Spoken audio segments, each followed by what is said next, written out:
चलिए आगे बढ़ते हैं। पाली में गुरुकुल के 10वें स्थापना दिवस कार्यक्रम का भव्य आयोजन किया गया है और इस अवसर पर मुख्यमंत्री भजन लाल शर्मा ने कार्यक्रम में सहभागिता की। गुरुकुल के पीठाधीश्वर साध्वी भागवती बाई जी का आशीर्वाद उन्होंने प्राप्त किया।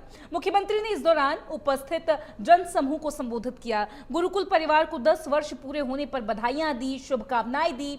अपने संबोधन में मुख्यमंत्री भजन लाल शर्मा ने कहा कि गुरुकुल जैसे संस्थान समाज में संस्कार, शिक्षा, संस्कृति और इन सभी चीजों के संरक्षण में अहम भूमिका निभा रहे हैं। उन्होंने विशेष रूप से नारी सशक्तिकरण के क्षेत्र में किए जा रहे कोशिशों, प्रयासों की सराहना की है। मुख्यमंत्री ने कहा कि श्री राजेश्वर भगवान आंजड़ी माता धाम ट्रस्ट द्वारा महिलाओं के उत्थान और उन्हें आत्मनिर्भर बनाने के लिए जो कार्य किए जा रहे हैं वे प्रेरणादायक हैं और समाज के लिए एक उदाहरण प्रस्तुत करते हैं।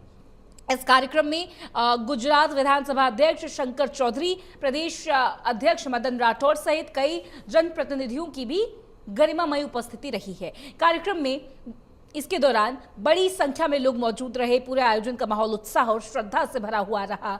कुल मिलाकर गुरुकुल के 10वें स्थापना दिवस का यह आयोजन न केवल एक उत्सव रहा बल्कि समाज में सकारात्मक बदलाव, नारी सशक्तिकरण के संदेश को भी मजबूत करता हुआ नजर आया।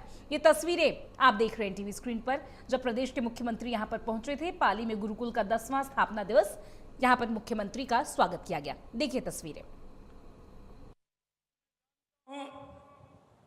भाइयों बहनों, ये पाली की भूमि संस्कृति और परंपरा और पुरुषार्थ का एक संगम है। यह धरती वो है जब व्यक्ति मन से अपनी संस्कृति के लिए, अपने शिक्षा के मंदिर के लिए काम करता है। और इसीलिए यहाँ का जो लोगों में एक भाव है वो धर्म में आस्था रखते हुए, समाज में भाईचारा रखते हुए और इस तरह के कार्यक्रमों को करना उनके संस्कारों में है, उनके विचारों में है। मैं सबसे पहले धन्यवाद इस बात के लिए देना चाहता हूं कि आपने इतनी बड़ी संस्था खड़ी की है जो भी महिला शिक्षा के लिए, क्योंकि आप जानते हैं कि 2011 के बाद देश के अंदर देश के यशस्वी प्रधानमंत्री नरेंद्र मोदी जी ने महिला शिक्षा के लिए कितना काम किया है, महिलाओं को आगे बढ़ाने के लिए कितना काम किया है, ये आप सभी जानते हैं। मेरे भाइयों बहनों, मैं एक बात जरूर मैं कहना चाहता हूं।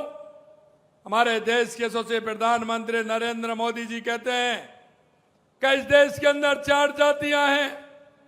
वो पहली जाति कहते हैं कि पहली जाति हमारी महिला है, दूसरा हमारा युवा है, तीसरा हमारा किसान है और चौथा हमारा मजदूर है।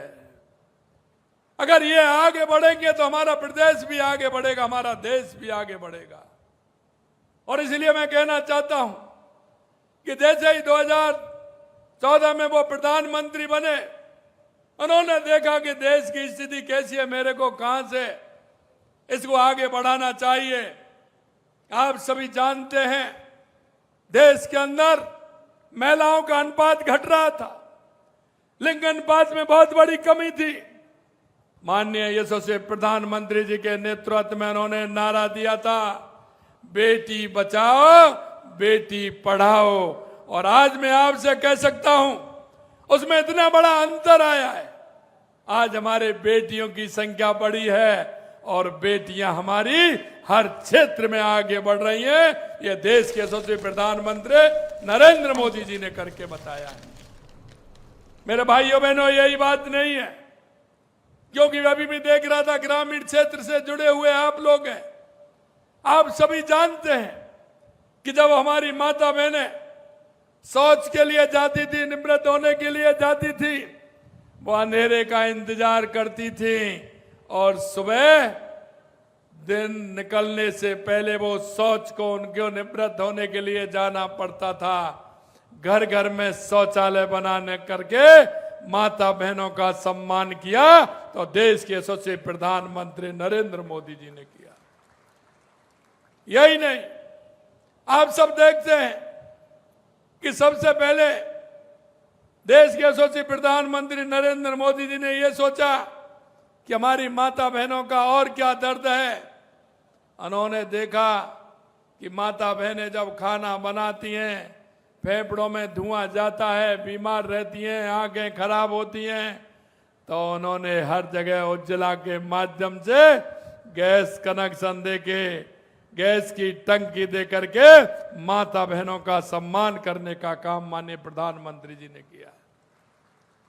यही नहीं, आप सब ये भी देख सकते हैं कि गांव के अंदर पानी आता था, 3 किलोमीटर, 2 किलोमीटर, 1.5 किलोमीटर से हमारी माता बहनें पानी लाती थी।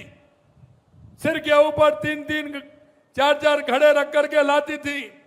वो परेशान होती थी और उन्होंने सबसे पहले आकर के माता बहनों को पानी नल से जल जेजेएम के द्वारा मिले, इस योजना को भी माननीय प्रधानमंत्री नरेंद्र मोदी जी लेकर के आए थे। हमारी महिला उत्थान के लिए, हमारी बेटियों की शिक्षा के लिए क्या क्या सुविधा चाहिए। अगर हमारी बेटी पढ़ने जा रही है, स्कूल दूर है, तो उसको साइकिल देना। अगर कॉलेज जा रही है, बड़ी हो गई, तो स्कूटी देना। अगर उसके बाद अगर उनकी शिक्षा की आवश्यकता है, किताबें की, तो किताब फ्री देना। ये हमारे माननीय प्रधानमंत्री जी के नेतृत्व में हो रहा है। अगर आप चिकित्सा के क्षेत्र में देखेंगे, सभी माता बहनों का, सभी भाइयों का इलाज फ्री होना। मां योजना के अंतर्गत हमारी माता बहनों को उनको उपचार फ्री कराना, ये हमारे देश के यशस्वी प्रधानमंत्री नरेंद्र मोदी जी करते हैं। मेरे भाई बहनों, मैं एक बात और आपसे कहना चाहता हूं। आज इस महत्वपूर्ण अवसर पर आकर सबके बीच मुझे बड़ी प्रसन्नता हो रही है, क्योंकि ये काम ऐसा किया है।